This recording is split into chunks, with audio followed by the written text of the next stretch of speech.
Welcome back to Love Sleeping Stories. I'm so glad you're here tonight. Before we begin, take a deep breath. Let your shoulders drop, adjust your blankets, and leave the noise of the day behind.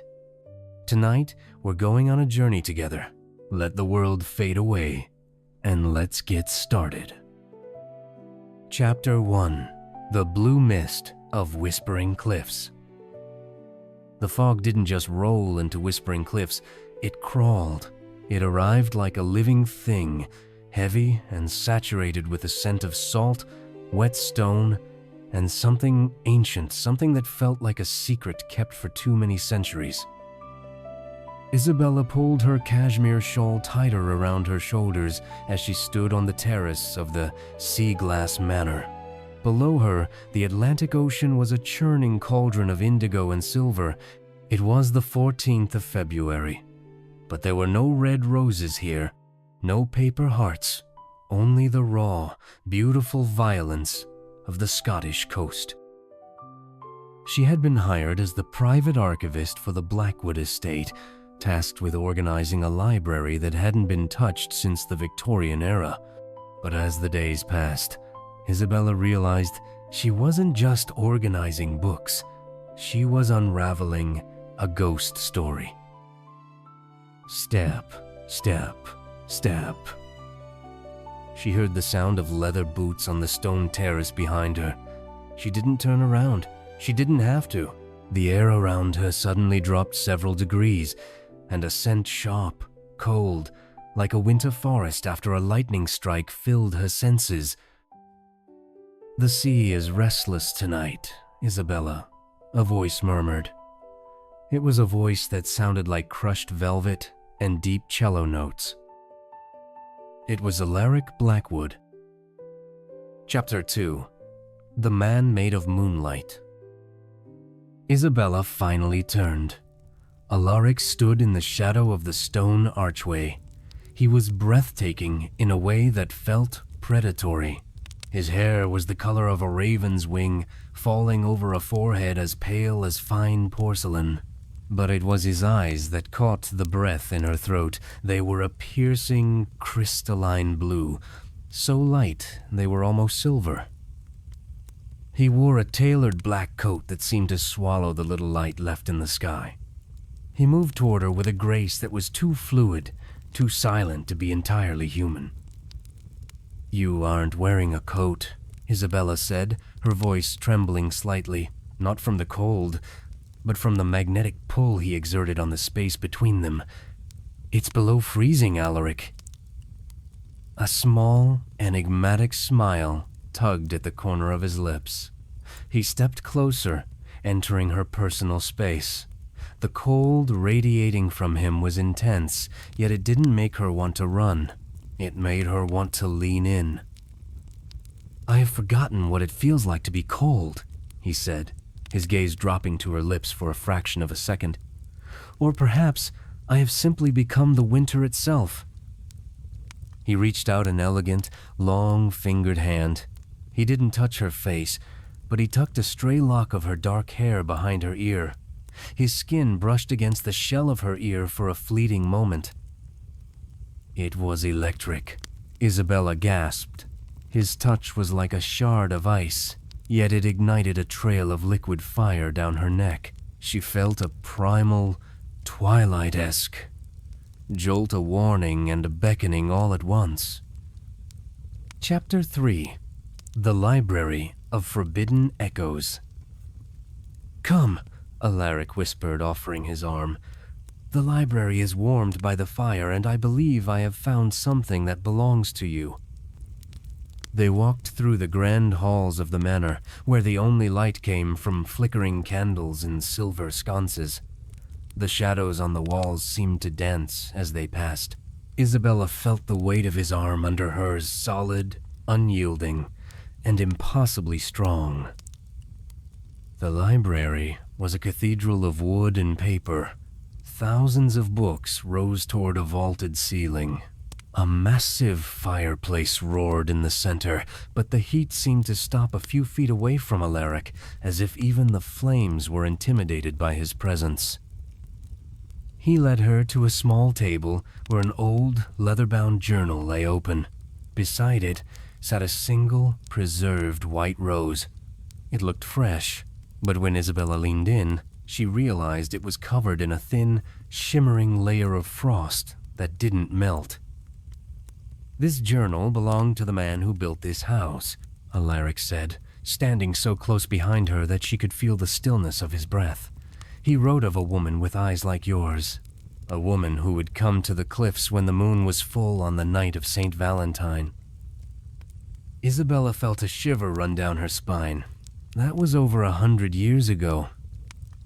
"Time is a human construct, Isabella," Alaric rasped, his hand moving to rest on the table beside hers. His hand was so white it seemed to glow against the dark mahogany. For some of us, 100 years is but a heartbeat in the dark. He turned her around to face him. The firelight flickered in his silver eyes, creating a dance of frost and flame. "Tonight is the night the veil is thinnest," he said, his voice dropping to a seductive whisper. "Tell me, Isabella, are you afraid of the dark? Or are you afraid of what you might find living inside it?" Chapter 4. The Vintage of Stolen Time. Alaric moved toward a crystal decanter resting on a silver tray. The liquid inside was a deep, translucent crimson, looking more like melted rubies than wine. He poured 2 glasses with a precision that was almost hypnotic. "Drink this," he murmured, handing a glass to Isabella. As their fingers brushed, the sensation was even more potent than before. It was a sharp, crystalline prickle that turned into a warm thrumming in her veins. Isabella took a sip. The liquid tasted of dark cherries, smoked oak, and a hint of something metallic and wild.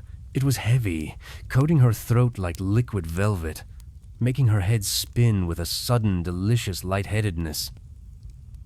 It's beautiful," she whispered, looking into the glass. "Everything in this house feels like it belongs to another century." "It does," Alaric replied, leaning back against the heavy oak desk. He watched her with an unblinking intensity, the way an astronomer might watch a star that had suddenly appeared in a dead corner of the sky. "Including me, Isabella. I am a relic of a time when men believed in monsters and loved with a desperation that the modern world has forgotten." He stepped closer, his shadow stretching long and dark across the spines of the ancient books. "The world outside is loud, frantic, and shallow. But here, on these cliffs, we are governed by the tides and the moon. Tonight, you aren't an archivist, and I am not a recluse. We are simply 2 souls caught in the same storm."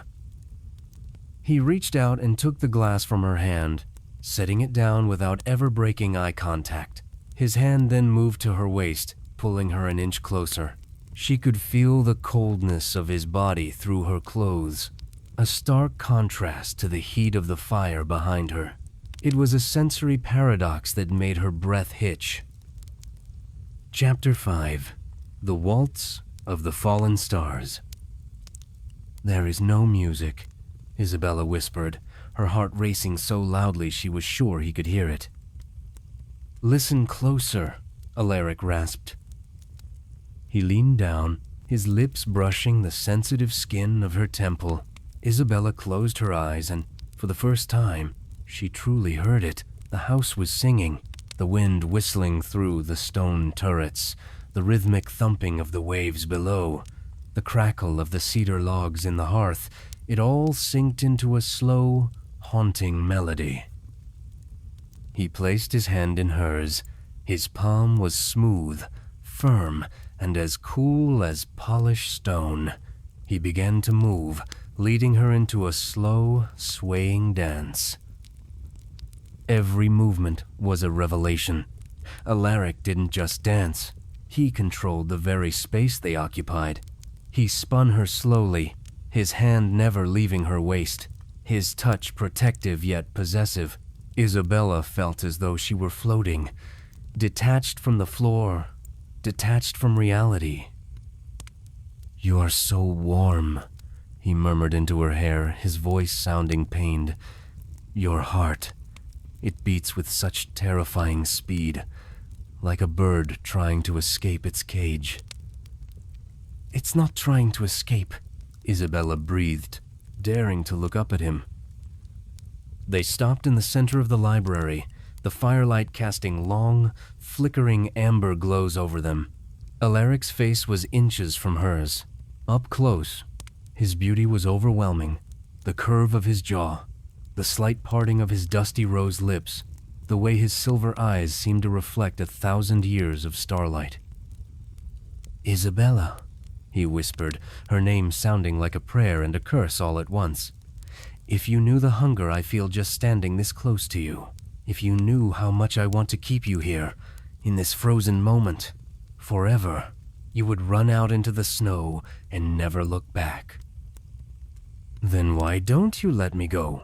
she challenged softly. His grip on her waist tightened just a fraction. "Because for the first time in a century, I am not cold.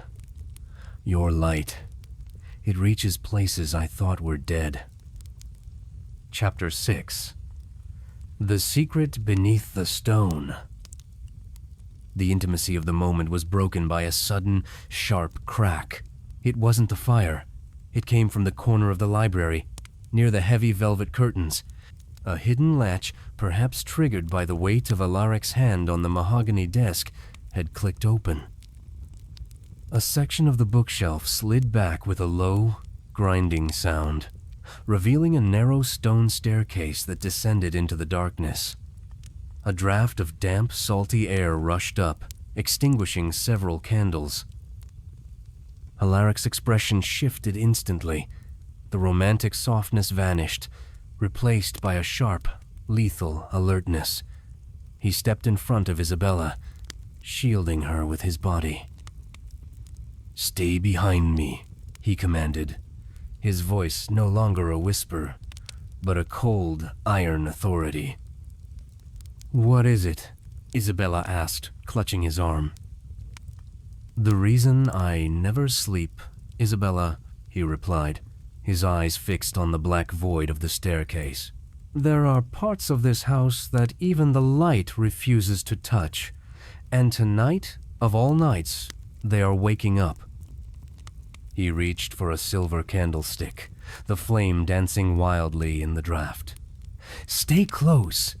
If anything happens, if I tell you to run, you don't stop until you reach the village. Do you understand?" Isabella nodded, her pulse thundering. The mystery was deepening, the romance now laced with a dangerous, exhilarating edge. Together, they stepped into the dark, leaving the safety of the fire behind. Chapter 7. The Descent into the Salt and Shadow.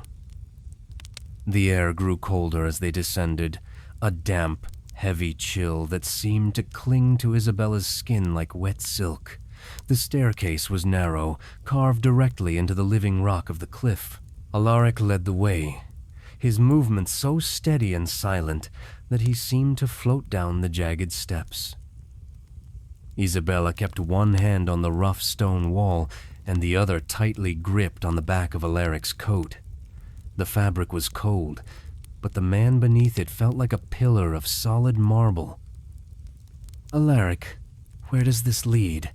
she whispered, her voice echoing hollowly against the damp walls. "To the heart of the cliffs," he replied, his voice echoing back to her, deeper and darker than before.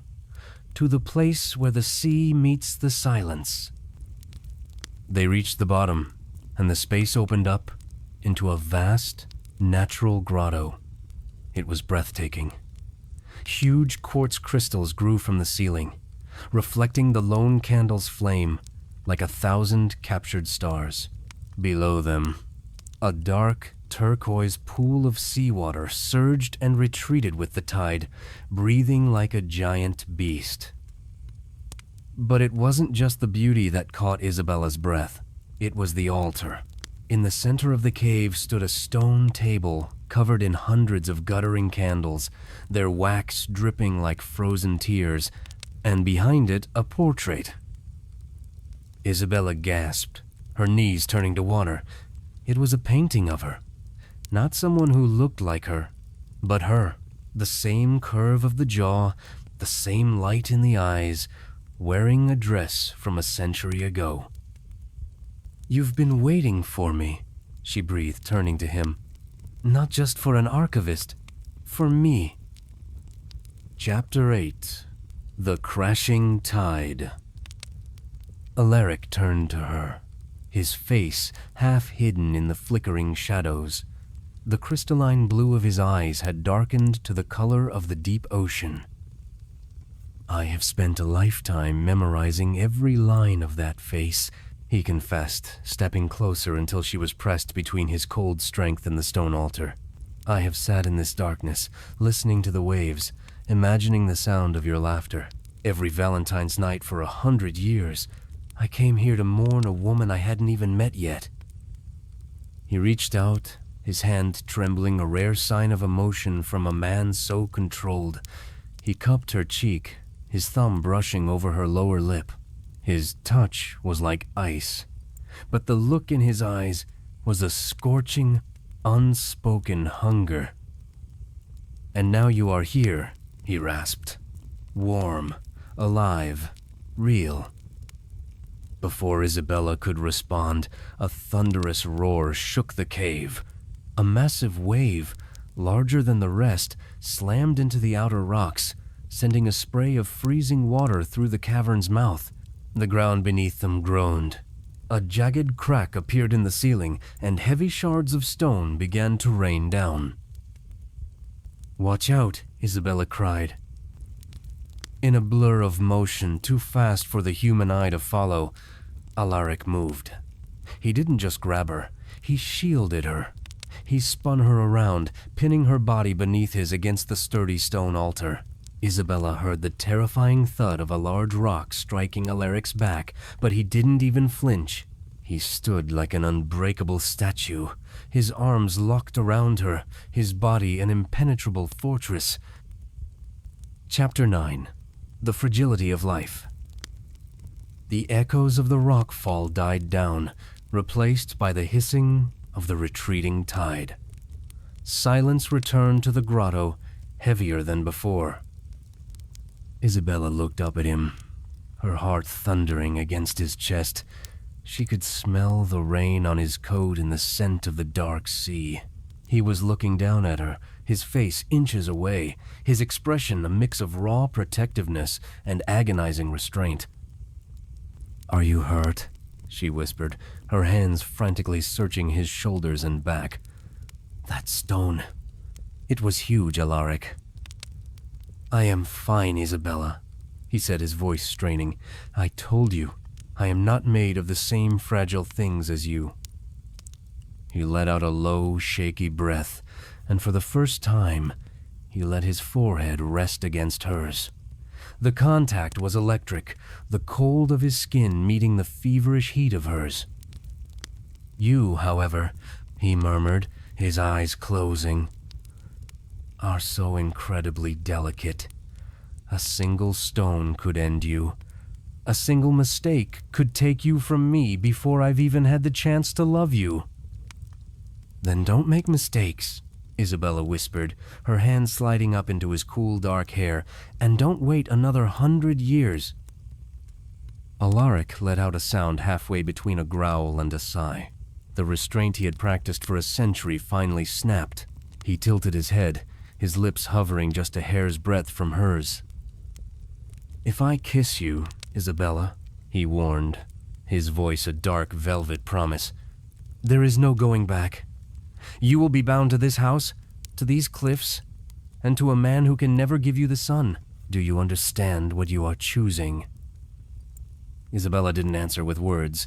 She leaned in, closing the distance, and pressed her warm, trembling lips against his frozen ones. Chapter 10. The Fire of the Soul. Alaric carried her back up the stone stairs, his strength so effortless that Isabella felt like a bird cradled in a storm. By the time they reached the main floor of Sea-Glass Manor, she was shivering uncontrollably, partly from the freezing spray of the ocean, but mostly from the lingering shock of his kiss. He didn't take her back to the library. Instead, he led her to the master suite in the highest tower. The room was a sanctuary of dark silk and silver moonlight. A massive fireplace occupied one wall, and with a single flick of Alaric's hand, the logs ignited into a fierce golden blaze. "You need to get warm," he commanded softly, his eyes never leaving her. He helped her out of her drenched velvet cloak, his fingers grazing her shoulders. Each touch felt like a spark hitting dry tinder. He wrapped her in a heavy robe made of the softest black fur, and she sank into a velvet armchair by the fire. Alaric knelt before her, his movements graceful and humble. He took her small, frozen feet into his large, cool hands, rubbing them gently to bring back the circulation. "Why do you do this?" Isabella asked, her voice hushed by the crackling of the fire. "Why do you care so much about a creature as fleeting as I am?" Alaric stopped and looked up. In the firelight, his pale skin reflected the orange glow, making him look like a fallen angel carved from amber. "Because you are the only thing in this world that feels real to me," he whispered. "To be eternal is to be hollow, Isabella.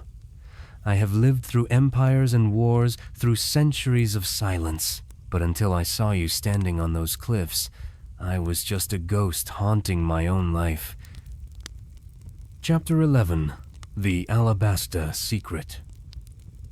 He stood up and walked to a small, silver-trimmed cabinet. He returned with a vial of oil that smelled of sandalwood and ancient roses. "The woman in the portrait," Isabella said, her heart skipping a beat. Was she an ancestor of mine? Alaric sat on the edge of the hearth, his gaze distant. "She was my first and only regret. I loved her, but I was young and arrogant. I thought I could keep her without changing her. I thought I could have her light and my darkness together. But the world, the human world, is not kind to those who walk between shadows." He looked back at Isabella, his silver eyes filled with a raw, agonizing truth. "I lost her on a night just like this, and for 100 years, I blamed the stars. But then you walked into my library, and I realized the universe wasn't punishing me. It was giving me a second chance. Or perhaps it was giving us a second chance." Isabella stood up, the fur robe pooling around her feet. She stepped toward him, into the circle of his cold, magnetic presence. "I'm not her, Alaric," she said firmly, reaching out to cup his face. "I am Isabella. I am here now, and I am not afraid of your darkness." Chapter 12. The Midnight Bloom. Alaric's breath hitched a sound of pure, unadulterated longing. He pulled her closer, his hands sliding under the robe to rest on her warm, silk-clad waist. The contrast was intoxicating. He was the midnight frost, and she was the morning sun. "Isabella," he groaned, his lips hovering over hers. "If I stay, if I let you into my world, there will be no peace. My enemies are old, and the hunger I feel for you is a fire I cannot extinguish." "Then let it burn," she whispered. He kissed her then, and it wasn't like the first one. This kiss was desperate and hungry, a collision of two worlds that should never have met. His lips were cold, but the passion behind them was a scorching heat that consumed her. Isabella wrapped her arms around his neck, pulling him into her, wanting to melt his frozen heart with the sheer force of her life. Suddenly, Alaric pulled back, his eyes searching hers with a sudden, urgent intensity. "There is something you must see," he said, "before you make your final choice, before the sun rises on St. Valentine's Day." He took her hand and led her to a hidden balcony at the very top of the tower. Below them, in a sheltered courtyard that was invisible from the outside, was a garden. But it wasn't a garden of Scottish heather or pine. It was a garden of crystalline roses, shimmering in the moonlight. They weren't made of glass. They were real flowers, frozen in a state of eternal bloom, their petals sparkling with a layer of diamond-like frost.